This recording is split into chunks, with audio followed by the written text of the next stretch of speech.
Good evening. My name is Kevin Buhner. I'm the Transportation Director with the Ohio Mid-Eastern Government Association. And tonight we are doing our second Regional Transportation Improvement Plan public meeting. We're doing it virtually due to the healthcare concerns we have in our state. But we hope you can participate and leave comments or ask your questions during this feed or even afterwards. We're going to go over what Omega is and what we do in the community, give an overview of what the Regional Transportation Improvement Plan is, and get into some of the details of what's going to happen over the next 4 years. So Omega is a local development district formulated as a council of governments. Cover 10 counties for community development, and for transportation planning we cover 8. Those counties are Carroll, Columbiana, Coshocton, Guernsey, Harrison, Holmes, Muskingum, and Tuscarawas. We also have 12 city governments that are members of Omega: Cambridge, Coshocton, Dover, East Liverpool, New Philadelphia, Salem, Yorksville, and Zanesville are all in our transportation planning area. The other 4 cities are outside, but we still work with them for other reasons, for economic development, community development, grant applications, and things like that. Some of the services that we provide in order to provide a pathway to enhance community and economic growth are planning assistance for projects, funding, administrative services will actually help administer those grant funds. We'll go after those grant funds on behalf of communities in order to get projects ready for construction. And the major one that we're doing and focusing on today is being the Regional Transportation Planning Organization for those 8 counties. We do a lot of different services. Part of it, the short-range planning, active transportation plans, school travel plans, regional safety initiatives.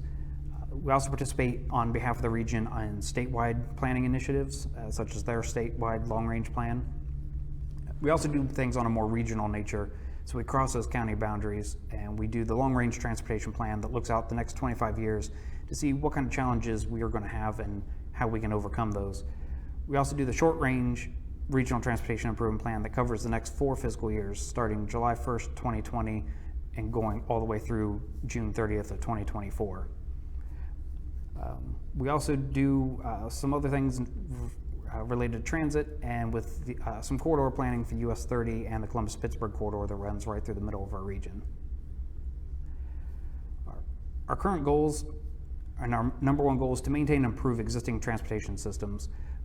We already do have a lot of infrastructure, and we want to make sure that that's going to last us into the future and make it better where we need to. We want to address safety and congestion concerns.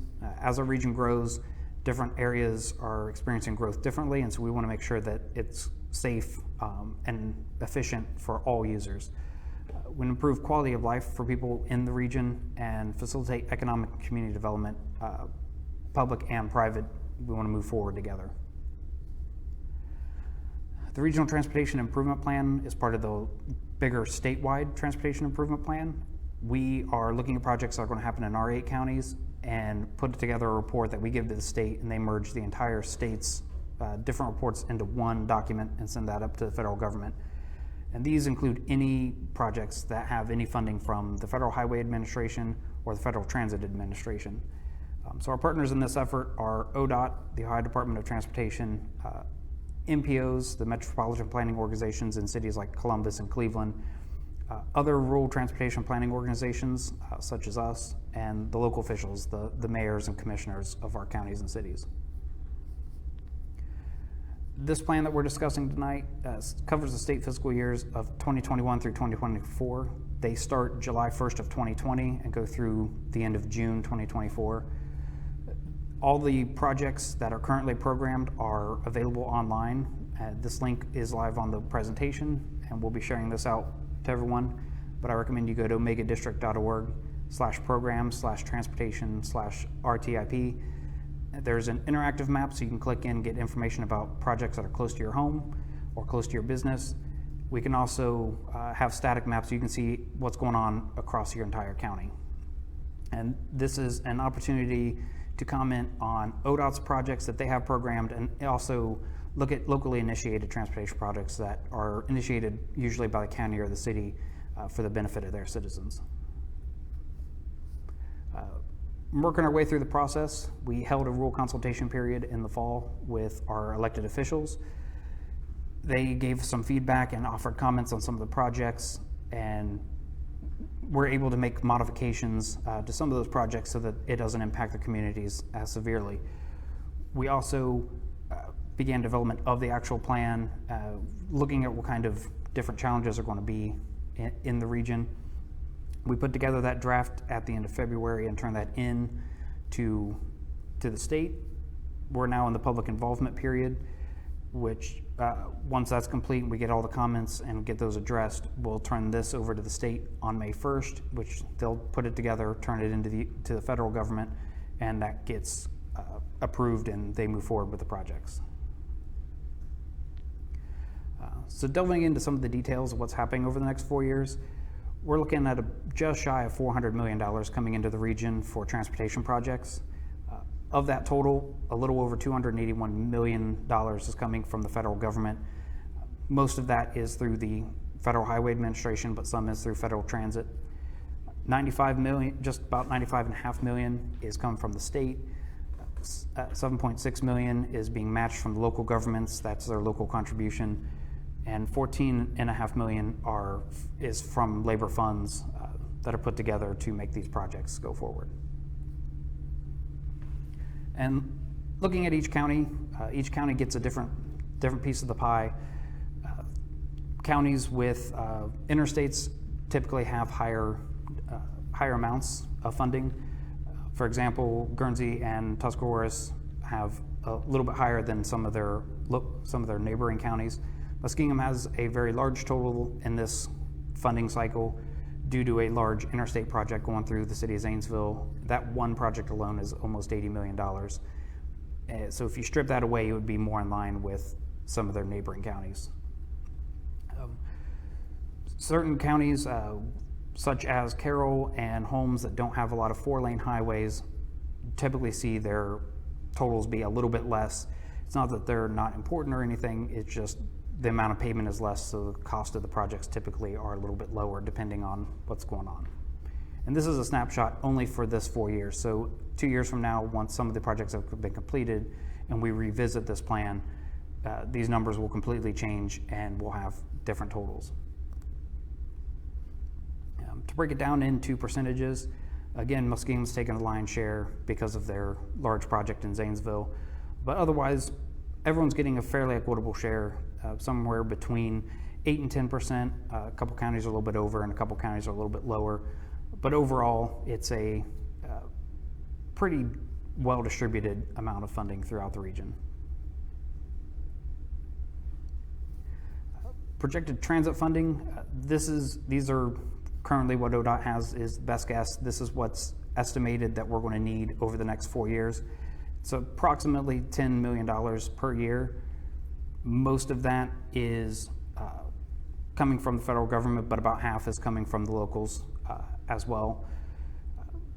5310 funding is for seniors and people with disabilities. So those transportation service providers can access some of this funding. They could be public or nonprofit. 5311 is rural public transit. We have 5 counties currently that are covered by public transit operators, and 5339, which is more of your capitalized maintenance and your bus replacement funds. So about 40 million, almost 41 million over the next 4 years. But again, these are just estimates. This money still has to be awarded year by year, but right now this is our best guess. In environmental justice, when we look at projects, we want to make sure that there are no adverse effects for anybody, any populations. So to focus on income levels, we took an average income level for the entire region, which was $45,761. Any census tract that had a median income less than that, we wanted to focus on. And we also wanted to look at minority populations, which on average for our region is the median is 5.18. So any census tract that had any population greater than 5.18% with minority populations, we also wanted to take just a deeper look in to make sure that none of these projects were going to adversely affect them. The good nature about this slate of projects is 90% of them are simply like repaving, rehabilitating what we already have, and the net positive of those definitely outweigh the minor negative effects, such as having to detour around it, or some of the noise pollution that happens when you're tearing up a road and putting it back down. Overall, we didn't have any, throughout the region, we didn't have any projects that we saw would adversely affect any populations. So we took in that EJ map, the environmental justice map, and we overlaid the projects just to see where does everything fall. So the first one was Carroll County. None of the projects, with the exception of one tiny portion of a project, actually impacted any of the EJ areas. But we still scrutinized all of them just to make sure that there were no adverse effects, and we, from our best review and analysis, we couldn't see any adverse effects to any of these. Columbiana County, same thing. A lot more of the projects actually went through some of those environmental justice areas, so we definitely wanted to look at what these entailed. Most of them are repaving, a couple of safety projects in there as well, and a couple of bridge replacements or culvert replacements. So the delays and some of the detours, like I said, there are going to be negative consequences, but those should be very short-lived during the project, and then the road will be opened back up. And in almost every single case, maintenance of traffic will be upheld. There will be some traffic going through, whether it's down to one lane or if the lanes get a little bit narrower, but ODOT is doing their best to make sure that people can get to and from where they need to go as quickly as possible. And Coshocton County, much of the same. A lot of the major roads are getting rehabilitated over the next 4 years. State Route 16, US Route 36, State Route 83, to name a few. It's not an exhaustive list, but a lot of those major roads are going to have some sort of construction on them. Guernsey County, like I'd mentioned earlier, sometimes having the interstate does drive costs a little bit. A little bit of 77 on the north side of the county is getting resurfaced, but other than that, most of them are on the smaller roads, such as 209 and 22. And then there are a couple projects within the city of Cambridge that are also going to be undertaken at this time. Harrison County, again, a good mix of projects. A lot of them are under the environmental justice areas in the northeast part of the county. So we looked into those, and again, a lot of positive effects. It's a lot of resurfacing and rehabilitating what's there. And in a place that has seen a lot of oil and gas traffic and a lot of truck traffic, a lot of those repairs are definitely needed, and they're definitely coming to make, and it will definitely make the commute a lot easier and, I'd say, more efficient. Holmes County, distributed pretty well throughout the county. Some in the eastern part, in the heart of Amish country. Some in the northwest part, heading towards Ashland and Loudonville. But otherwise, again, a lot of it is a lot of preventative maintenance. Make sure that the roads stay smooth, stay well maintained, so that we don't have a lot of potholes or a lot of other issues to deal with, such as landslides. Muskingum, this one took the cake. This had the big project in the Zanesville that, again, is going to take about $80 million. They are forecasting to have 2 lanes of traffic open in each direction, so there will be some narrowing of lanes and things may slow down a little bit, but they are trying to get as much traffic through Zanesville as they can while they're doing this project. I do highly encourage you go to ODOT District 5's Facebook page and their website, and they're going to have a lot more information about this project, especially when it's almost come up to construction and all the announcements that'll happen during that time. Tuscarawas County, again, with the interstate, there are some additional challenges, a little higher costs usually. That's why I had a higher total, but with the interstate and some of the freeway areas of 250 south of New Philadelphia, again, there will be some delays and some detours that'll be posted when the time comes, but we want to make sure that everyone's aware of them long ahead of time. We took all of these projects and we put them onto an interactive map so that you can zoom in and see which projects that are happening close to your house or close to your business and get some more details on them. So they're classified by year and by type. So bridge and culvert replacements are your small dots.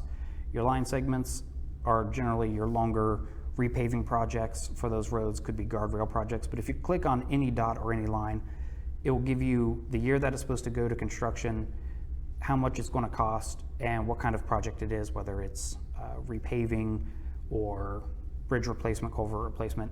That way you have a little bit more information.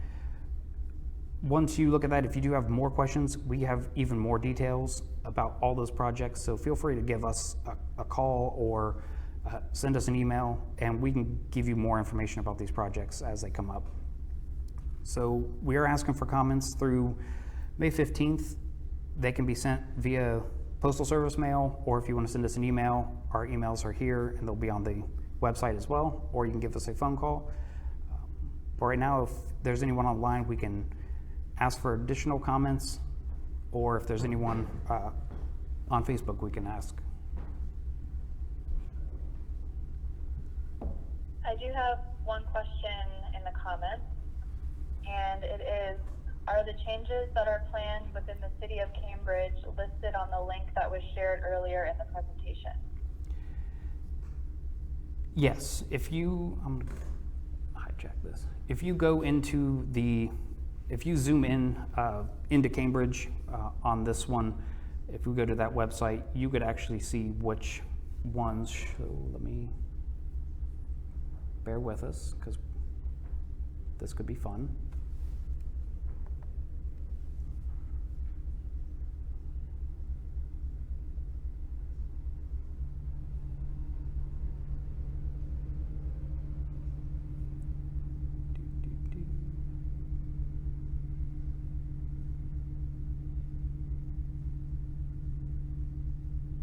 No pressure, right? Zoom. Oops. Getting a little too overzealous on this one.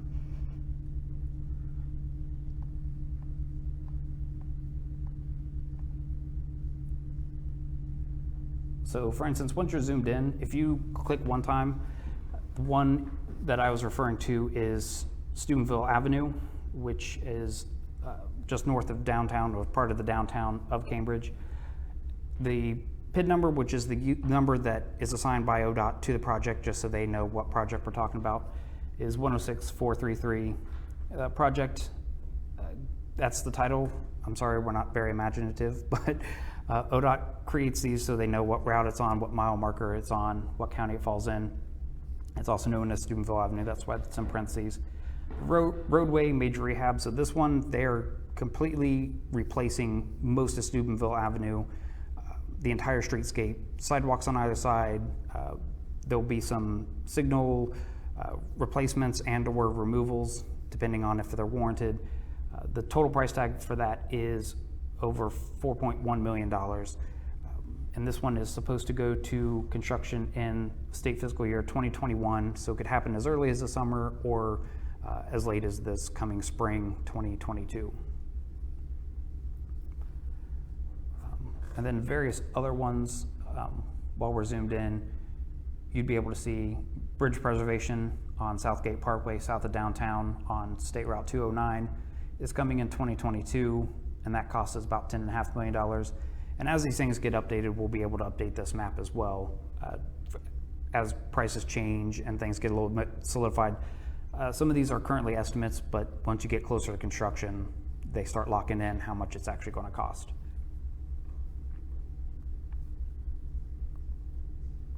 Any other questions out there?